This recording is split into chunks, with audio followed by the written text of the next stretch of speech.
নমস্কার, আমি আজিজুন নেশা। আমি একটি স্বরচিত কবিতা পাঠ করছি। মানব সভ্যতা, শক্তির আরাধনা, কখনো দুর্গা, কখনো কালী, কখনো বা নিরাকার। মানুষও পারে শুষে নিতে, গাছেরা যেমন করে নেয় সূর্যের আলো। কোকিলের কুহু কুহু ডাক, ঝর্ণার আওয়াজ, শীতকালে পিঠ পেতে নেওয়া নরম সূর্যের আলো। মানুষ সবই বিশ্বাস করে নেয় শুষে, মন হয় উজ্জীবিত।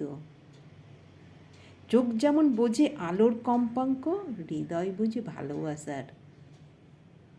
সম্পর্কের সূত্রগুলো সবই অদৃশ্য,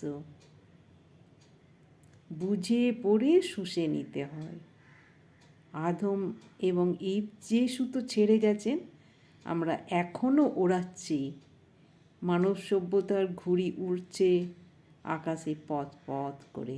নমস্কার।